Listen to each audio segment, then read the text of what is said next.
Assalamualaikum, saya Agus Rusmana, pengampu mata kuliah Perpustakaan dan Masyarakat Informasi.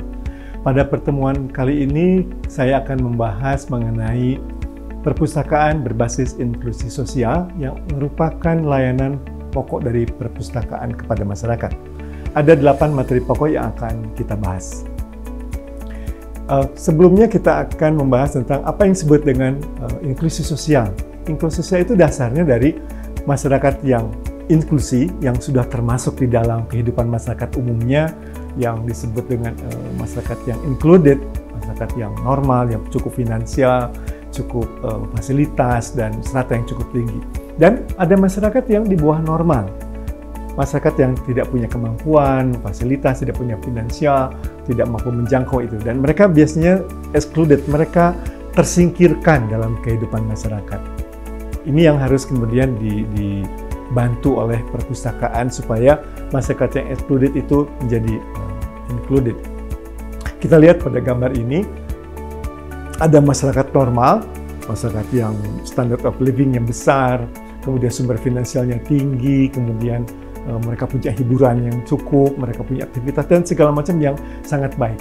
Nah ini kemudian ada sebuah masyarakat yang terpinggirkan, masyarakat yang di bawah normal, mereka tidak punya fasilitas yang seperti itu, mereka tidak mampu menjangkau itu, dan mereka sepertinya lalu dihalangi, entah mereka menghalangi sendiri atau kemudian dibatasi oleh batas-batas sosial, sehingga mereka tidak sanggup mengikuti ke dalam dunia itu. Nah kemudian kita juga bisa mendefinisikan apa sih yang disebut dengan masyarakat yang secara sosial itu excluded, yang di luar itu, mereka yang tidak termasuk di dalam, misalnya ada nenek-nenek, kakek-kakek, orang miskin, orang yang difabel, ya.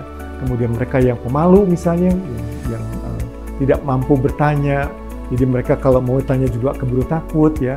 Kemudian orang-orang yang tunanetra, malah dalam inklusi sosial itu termasuk ada excluded people itu yang LGBT, yang punya penyakit DHA, kemudian pecandu. Mereka adalah orang-orang yang disebut excluded. Mereka yang orang yang tidak masuk di dalam kehidupan sosial, tidak masuk ke dalam kehidupan masyarakat normal. Ini yang kemudian juga harus diperbaiki kualitasnya. Nah, jadi idealnya dalam inklusi sosial itu masyarakat yang di bawah normal, masyarakat yang excluded, yang tidak diakui kehidupannya dalam kehidupan sosial, itu harus diangkat, digerakkan ke dalam kegiatan masyarakat normal, dibantu oleh perpustakaan. Kita lihat di sini bahwa perpustakaan membantu masyarakat yang di bawah normal itu untuk bisa mencapai kehidupan yang normal. Sehingga nanti si masyarakat yang di bawah normal itu jadi bisa masuk, bisa terlibat di dalam kehidupan sosial yang normal. Mereka diakui oleh semua anggota masyarakat karena mereka dianggap memiliki kesamaan, memiliki kesejajaran. Itu yang menjadikan peran perpustakaan. Nah, bagaimana perpustakaan bisa berperan untuk itu? Caranya adalah bahwa perpustakaan itu menyediakan semua fasilitas, semua penyediaan koleksi, ada bimbingan pemustaka. Jadi masyarakat yang tadinya tidak bisa membaca, masyarakat yang malu untuk datang ke perpustakaan, oleh pustakawan lalu dibimbing, dipandaikan, dibuatlah mereka sehingga mereka bisa masuk ke perpustakaan. Jadi perpustakaan berperan untuk menciptakan kemampuan, keterampilan untuk masyarakat yang marginal. Jadi masyarakat yang tadinya minder karena mereka tidak tahu tentang ini, masyarakat yang minder karena tidak bisa melakukan itu, mereka yang difabel, tadinya benar-benar karena difabel mereka tidak punya keterampilan apapun, oleh perpustakaan itu dibuat mereka supaya memiliki kemampuan untuk mengikuti peluang. Misalnya di sini masyarakat normal itu punya peluang untuk mendapatkan hiburan, peluang untuk mendapatkan keilmuan, mendapatkan kepandaian. Nah, di perpustakaan itu si masyarakat yang tadinya excluded itu kemudian punya peluang. Mereka bisa niru peluang untuk bisa pandai, mereka punya peluang untuk mengembangkan diri, mereka juga bisa menciptakan peluang sendiri untuk bisa memiliki kehidupan yang lebih baik, yang lebih sejahtera. Nah, peluang untuk hidup ini disebut sebagai kehidupan yang kesetaraan, dan kemudian itulah yang disebut dengan kehidupan yang inklusif, ya. Nah, jadi idealnya kalau tadi kita lihat gambarnya, mereka itu tidak pernah dilibatkan. Di gambar ini kita lihat bahwa dengan ada perpustakaan itu menghubungi semua. Perpustakaan itu mengontak semua orang yang dianggap tidak punya kemampuan keterampilan untuk bisa hidup dalam kehidupan sosial yang normal, maka kita lihat di sini bahwa semua harus bisa mengakses perpustakaan. Sebutlah misalnya orang yang tidak punya kemampuan untuk berjalan bisa masuk ke perpustakaan menyediakan jembatan atau tangga yang bisa dijangkau. Perpustakaan punya jalur untuk yang orang buta, misalnya menyediakan akses yang untuk koleksi yang braille. Jadi itu yang kemudian harus dimiliki perpustakaan. Nah, bagaimana perpustakaan bisa menjadi perpustakaan berbasis inklusi sosial? Bagaimana perpustakaan bisa berperan menjadi perpustakaan yang melibatkan semua anggota masyarakat tanpa kecuali? Yang pertama adalah ada pustakawannya yang paham dan peduli. Ini yang jadi penting, bahwa pustakawan itu peduli dan sangat ingin tahu pada kesejahteraan sosial. Jadi pustakawannya nggak boleh yang tidak pernah melihat, tidak mau tahu. Jadi pustakawannya syarat utamanya adalah pustakawan yang peduli pada masyarakat. Kemudian juga perpustakaan menyediakan semua informasi yang meningkatkan kesejahteraan. Ya, ini sesuai dengan prinsip SDGs, Social Development Goal. Jadi semua orang harus punya kemampuan untuk bisa hidup lebih bagus.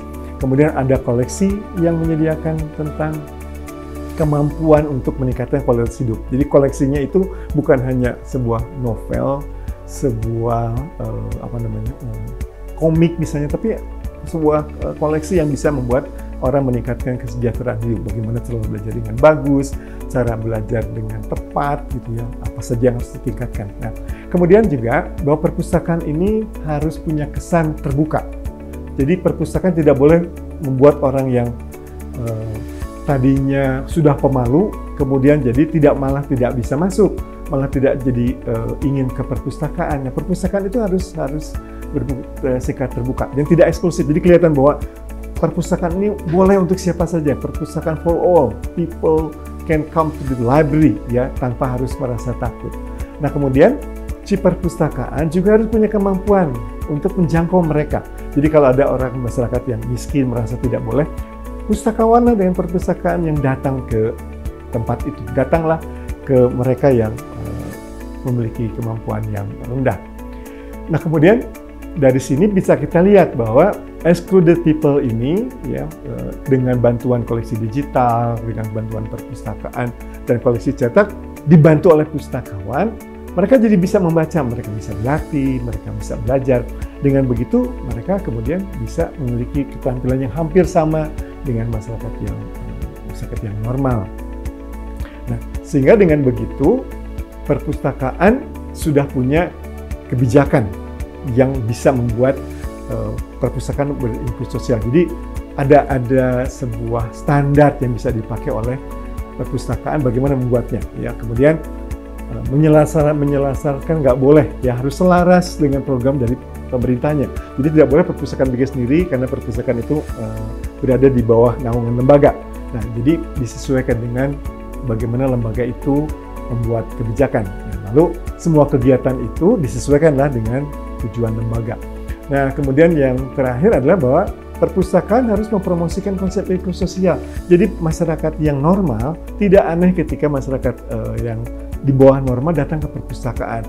Mereka tidak boleh lalu merasa terisi, merasa terganggu, karena perpustakaan sudah memberikan informasi, memberikan sosialisasi pada masyarakat pengguna.